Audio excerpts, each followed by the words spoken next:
Pamer kekayaan tanda kepercayaan diri rendah? Indra Kents dan Doni Salmanan masih hangat menjadi perbincangan warganet karena kasus yang menjerat keduanya masih bergulir, apalagi keduanya sudah ditetapkan sebagai tersangka oleh Barreskrim Polri.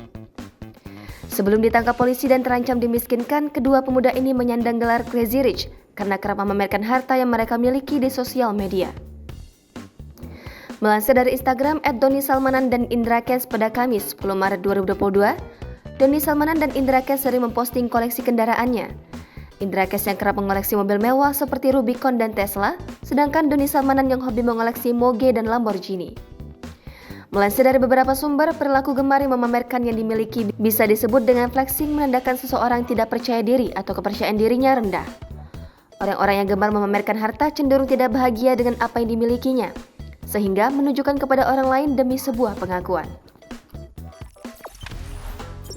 Jangan lupa subscribe, share, komen, dan like ya.